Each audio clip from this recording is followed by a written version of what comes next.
All right, I'm here today with one of my favorite guys to check out on Instagram. His protein bar reviews are pretty epic, and I know this is the best way to intro this, but Brent from Urban Base Fitness. So we first met, I think it was you reached out and signed up for our strongman comp.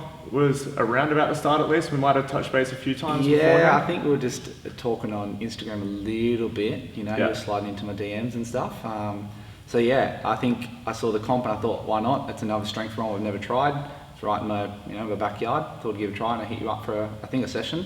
Yeah. And just to show me a few things, and did pretty well. Did all right in the day. I did come second to Alexei Hershkov, who I know very well. Yeah, good old Alex is a bit of a weapon. He's not a bad guy to lose to, but I will point out in the under 100s, I did weigh in at 81.5, so I think there should have been handicap points there, but that's okay. I love it. Awesome, Brent. And how about we kick the rest of this off by, we like to cover a bit of the backstory of what got you into training. Obviously you're a coach now, but where did that whole journey of fitness and strength start for you? All right, well, cast your minds back about 14 years ago now. So the year would be 2006, a young boy coming out of school, Newcastle High went to, probably about year 8 or 9, just looking for something to do before training or go with friends. I think was the main idea. We'd head up to How's That up there, you could pay $5, get to the gym there, check out the pretty grammar girls, do jump on treadmill. Don't really know what you're doing, you just jump, do that. And I kind of got addicted to that feeling. You really like that feeling of working hard or progressing or whatever, and then from there my friend gets a membership at a forum for a proper gym, and his dad comes, shows you the weights, and then you learn kind of where about split training and stuff like that. And then I eventually saw a PT, my friend was doing a PT, so I cottoned onto that, learned off him. Really enjoying the fitness side of things. That friend who took me to it eventually stopped doing it. I was still doing the PT, and the PT at the time, I was 17, 18, coming towards the end of my school, and he said, well, why don't you do this for a job? It never really occurred to me that I could do that for a job, and that thing I really like doing, I can make my passion my hobby.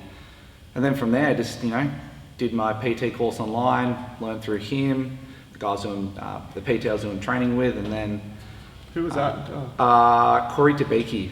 I don't see him anymore. I have no idea what he's doing. Right. But I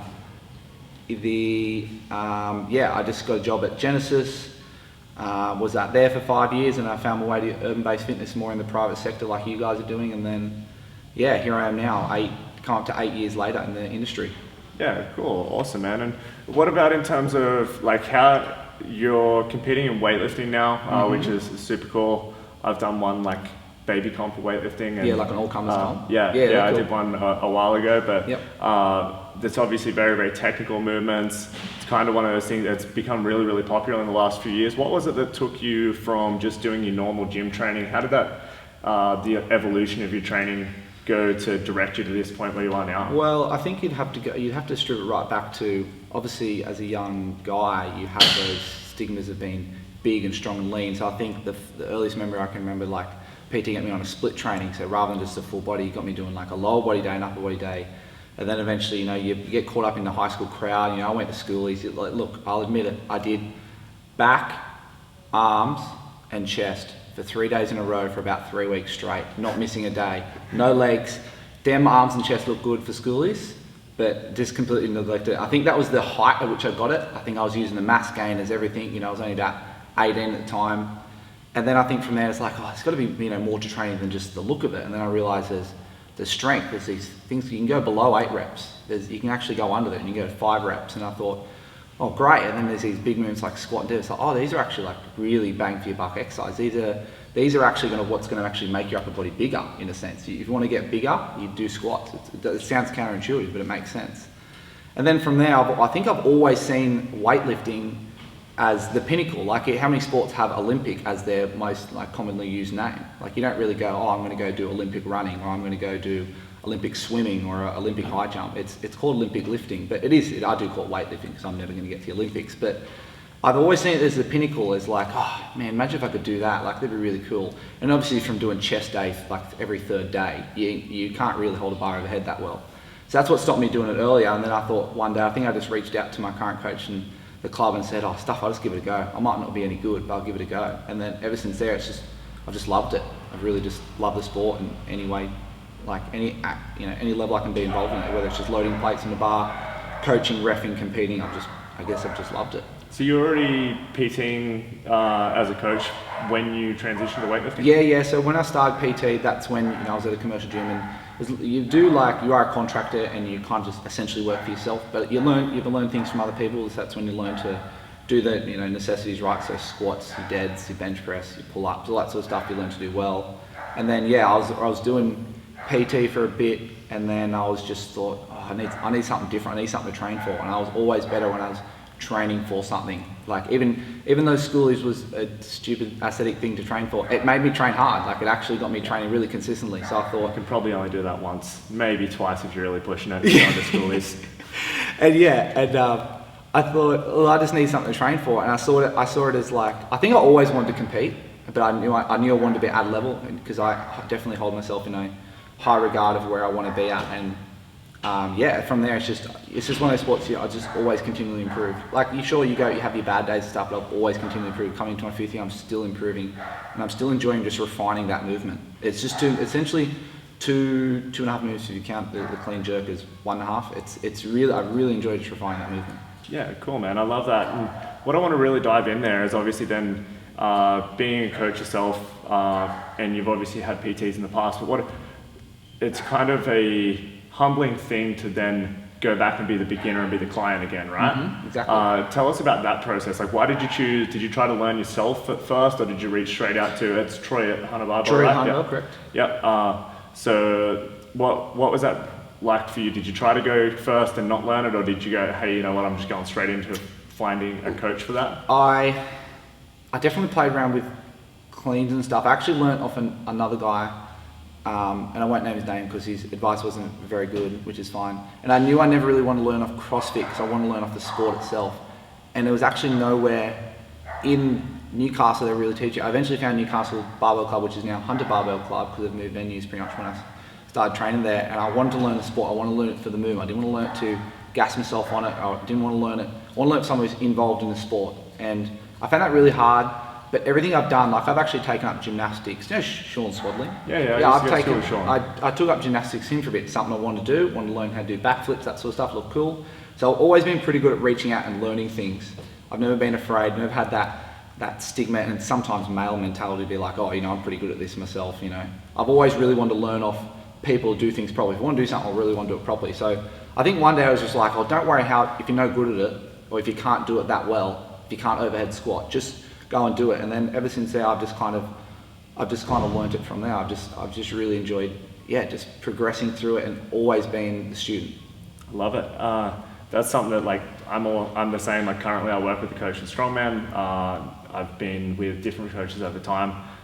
Dan, that was on the podcast a couple of weeks back, was one of my coaches. How fun is it just like being told what to do? Because your job, you tell people what to do. It's really fun to be told what to do. And sometimes it's the nuances of the little things that you miss on yourself, because we've all got our own blinders, our own views. You can find a reason to go, oh, no, I'm meant to squat like that because I'm stronger in my hips and my quads, so I should be more bent over, and then somebody else is like, no dude, just get yourself more upright. Yeah, and it doesn't matter how many times you film yourself either. Like you say like, oh, but I film myself stuff, but there's still stuff that you can miss. Yeah, for sure, and that's the power in a coach, that's the power in seeking out help, and I think that's something that is really, really quite cool, that in your journey you've constantly had somebody that you've reached out to for those pieces, and leveling up as quickly as possible rather than just holding off and not taking action and going, maybe I'll try to learn weightlifting myself for a while.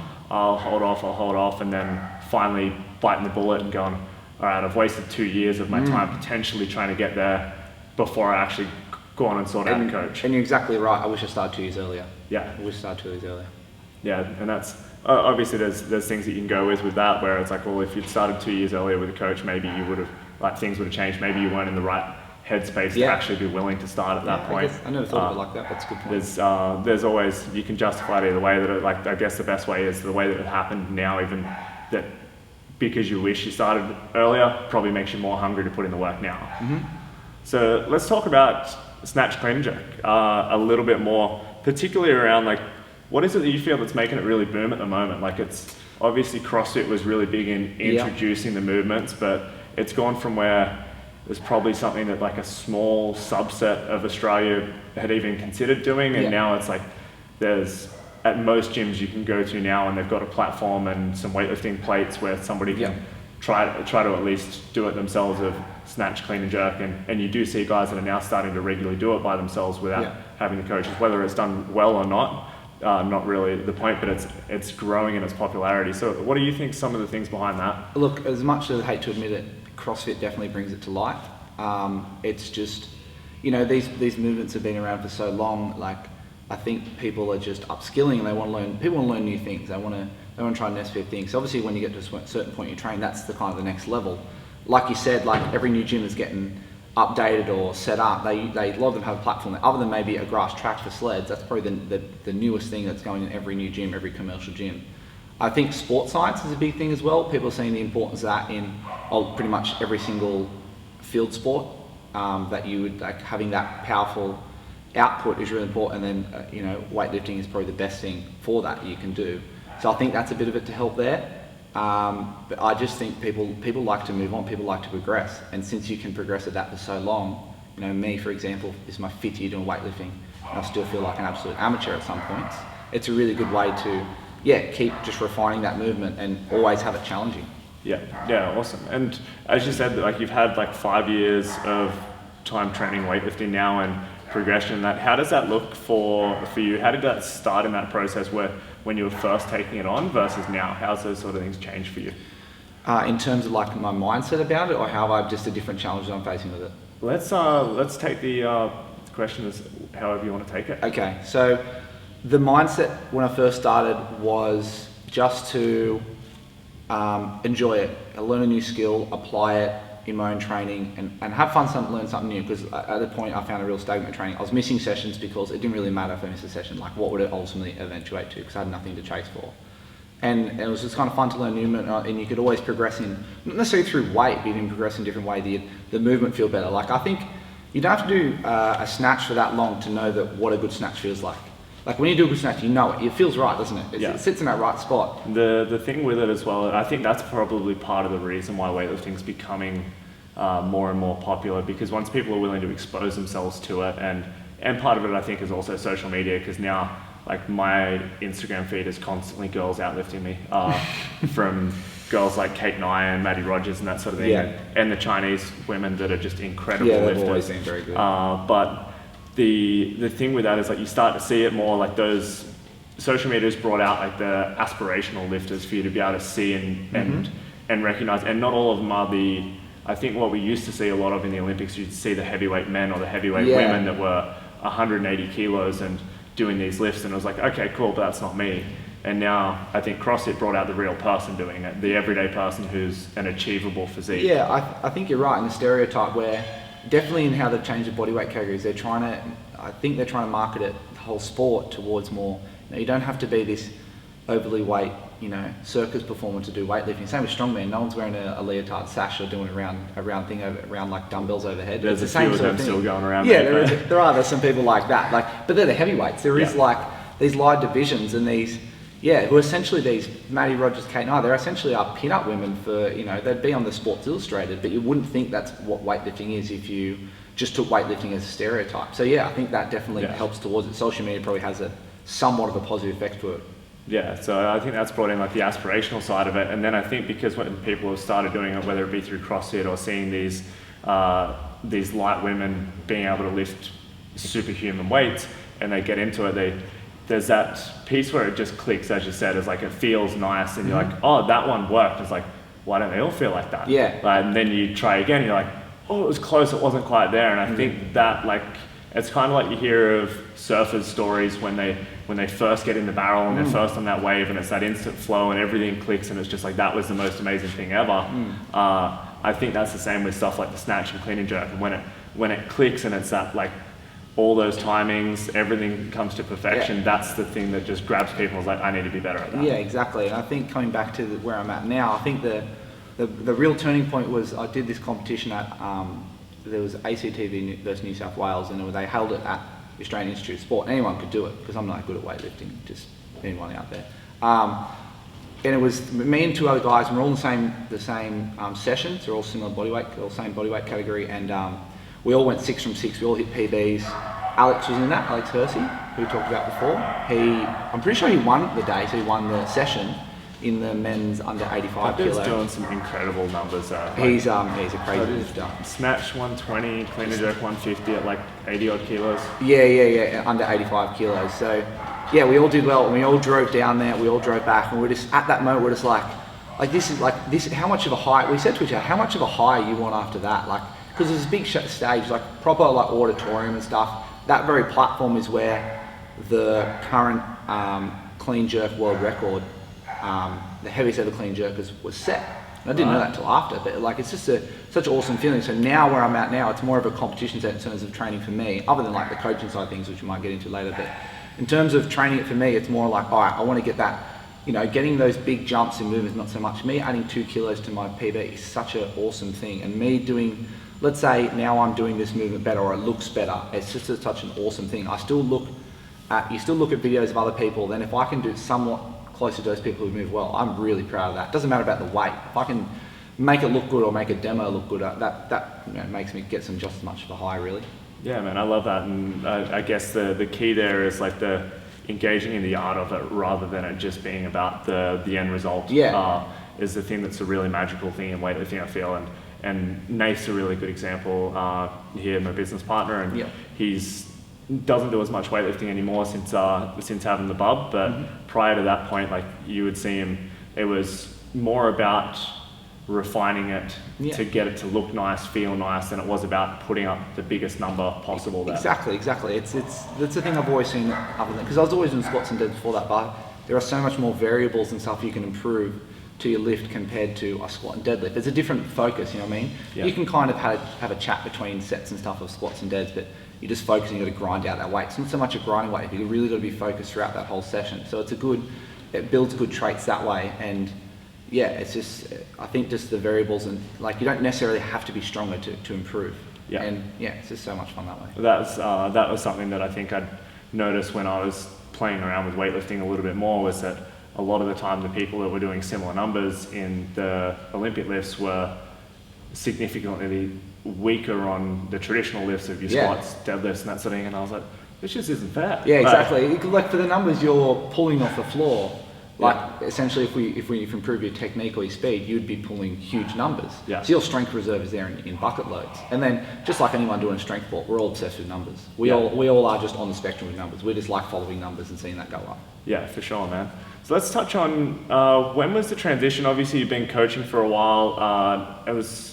How long ago did you start introducing the weightlifting side of stuff to clients? I know now you're coaching a few clients that are going and doing weightlifting meets and stepping into the space there. And what was it? Was it somebody came to you and said, hey, I see you doing this thing, I want to do it too? Or was it somebody looking for, like, I don't know, really, I've been training for a while, I'm growing my confidence, I need an outlet just like you did?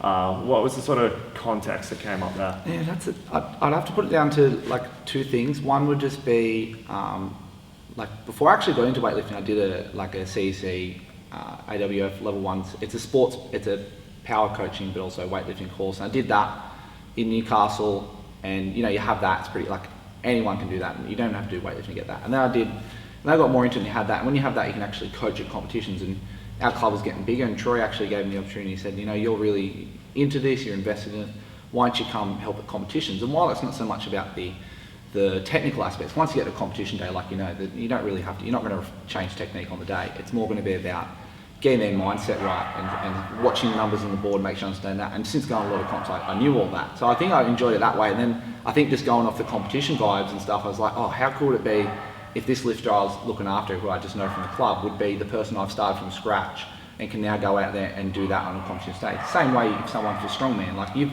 had this person from scratch and they're now going there doing awesome things that they're so proud of and get that high from, and you've essentially made a huge part to creating that. And then from there it's just been like, well, I know these lifts really well and stuff, why don't I apply this? I still go back and learn those things so much. The way you would teach someone to deadlift, so often it helps refine your own skill because you're dialing it into your head just as much as you're dialing into your client's head. So I think that way, I think I've really enjoyed the entry level, and with the kind of people I see and stuff, I very much have people who are just starting. So I really enjoy just taking people from whatever aspect they have, whether it's more of a sporting aspect or just a variance in their training. I really enjoy showing people these new things and showing like, yeah, this is a different way to train. We can't just talk about your weekend between sets. We've actually really got to focus. And I think I've just fell in love into it that way and still have a desire to get people to more comps. I've only taken one of my own clients to a comp, but this year I'm looking to shape up to taking, 3, 4, 5, 6 to their first competition. So keep building on that, and I'm really kind of I'm still seeing where that's going, really. And tell me, your client is a D, is that right? Yeah, D. She was the one that did her first weightlifting comp. Yep. What was it like for her? Obviously, like if you can share a little bit of her story. Did she start like from scratch with training with yourself, or had she been doing a little bit of self? So she's done she's done 2 powerlifting comps prior, and then she had about a year off, not really doing much training. So she had a really good strength background. Like, to give her an idea, she can squat 90 kilos, she can deadlift 120. So she has strength in bucket loads, but it was the technical focus. And she's done a powerlifting comp when she's bombed out before. Like, she missed every single squat. So it's definitely a big mental thing for her, and to be able to show off that new skill and do it to a competent level that she felt comfortable at, to do it out in front of people, was a big thing for her. And just like with training and the consistency of that, the focus goes off the numbers and goes on to the concentration level and how well you can apply yourself to that. So I think she's really enjoyed the challenge, just like with powerlifting, there's a different kind of realm that you can take things with that.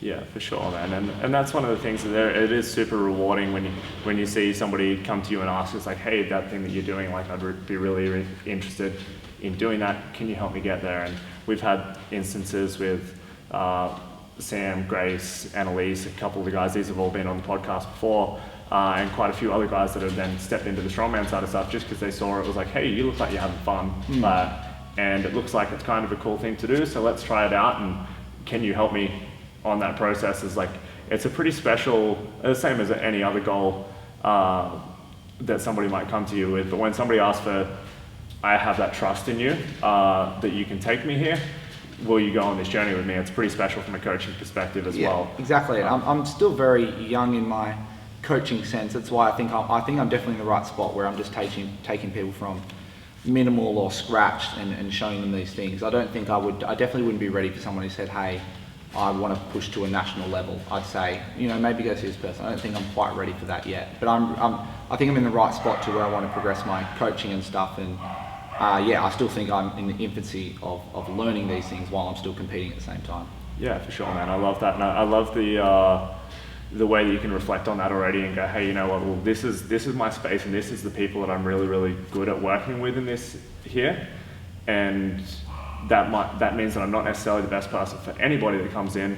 I think that takes a very open and honest coach to be able to reflect on that and go, hey, you know what, this is my space that I'm in right now, and this is what I'm good at. Yeah, and it's the same as you. Like, you still have big goals like me to get further in yourself in competing, and there's nothing wrong with being only for one more month. Yeah, mate, then the baby comes and I'm done. Oh, surely, there's big goals, but that's the thing. Like, for me, I still want to put myself first in the same aspect. Like, I definitely want to be there for as much as my clients, but then also I'm not going to compete at a high level forever. And maybe, let's say, in the next 3 years, I'm still going to put a big focus on myself. And after that, I'm only going to have 3 years of knowledge to then give to clients, for bigger and bigger things if I get more higher caliber lifters come my way and stuff. No disregard to any of my people at the moment. You're all high caliber. But high caliber people doesn't mean that you're not a exactly high caliber lifter. And those people, they're not very good anyway. They're not the nicest people always. But yeah, anyway, I think I've just got to get my priorities right and know where I'm at is the good spot. Cool, man. So let's touch base. I want to wrap it up pretty soon, but you've touched on a lot of coaching experience here, a lot of great insights.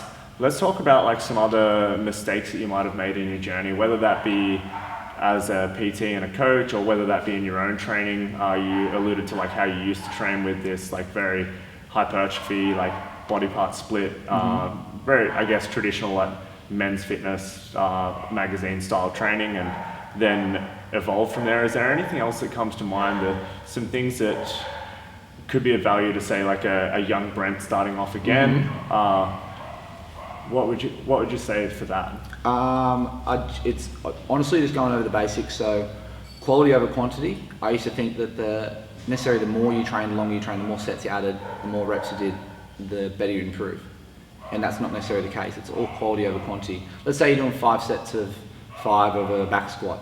It's not really every single set that's the important one. It might just be the middle 2 where you're really getting the work from, where you've really done the warm-ups to and you prime your body for those last 2 sets that you're getting the work from. And that's all you really need. What I say to people who are brand new in the gym, I'll say, look, you've got 4 sets of 12 of this chest press to do on this machine, because they're brand new, getting something really basic, but it's actually going to be the last 2 sets you're getting the work from. The first 2 are just like a warm-up, building your body for it, and like priming yourself. So it's really about quality over quantity. Don't think about, there's a few people said to me, I think about training twice in a day. And I really almost shut down straight away, depending on the individual. But it's all about the quality of the session. You don't have to train for an hour. You can get a quality session in 20 to 30 minutes. So I think it's just the quality over quantity in terms of the programming, the movement, and then just simply finding someone who's at the top of their game and learning off them. Awesome, man. I love it. I think that's a great spot to wrap up on. Yeah. I think, very, very similar beliefs, and I think that was one of the reasons why I wanted to get you in and share your story with the weightlifting side of stuff, and show that, like, no matter what avenue that you take, we've had quite a few different coaches on now, that we all kind of come back to those same similarities. It's like the quality comes first, and then the importance of, one of the really, really cool things that I've noticed on the podcast so far is, like, basically every coach that we've had on has had another coach at some point. And if this is the people who are the professionals that people are aspiring to follow and be like in terms of their own fitness, but yet they're not necessarily willing to invest in a coach, is like all the people that you're looking up to are already doing it. So that's probably something cool that a lot of people need to take on. Let's wrap up with last thing, Brent. If people want to get in touch with you, find you, see what else is going on, follow your protein bar reviews every Friday, is that? Well, we haven't done that for a bit. Like me and Ryan, the guy I work at the gym, we we like protein bars, and we end up buying for each other and try different ones. So we thought, well, why not just put this on Instagram, see what people think of it, and then people end up like buying us bars. We went through a solid like 3-4 month period where we weren't buying any protein bars. Every Friday you get a free protein bar. Who wouldn't want that? That's pretty cool. I mean, like some of them weren't very nice, but we're getting them for free. So we're doing that for a bit. So if anyone wants to donate, Brent_UBF, I'm at Urban Based Fitness at Gateshead. We'll anything. It's just got to be packaged. It's got to have the word protein written on there, not in the nutrition, like the nutrition sheet. It's got to be an actual protein bar. We'll try it. Awesome. So, yeah. I love it. And I think the cool thing with that, the thing that I love of it is it shows a bit of personality and that side of stuff there.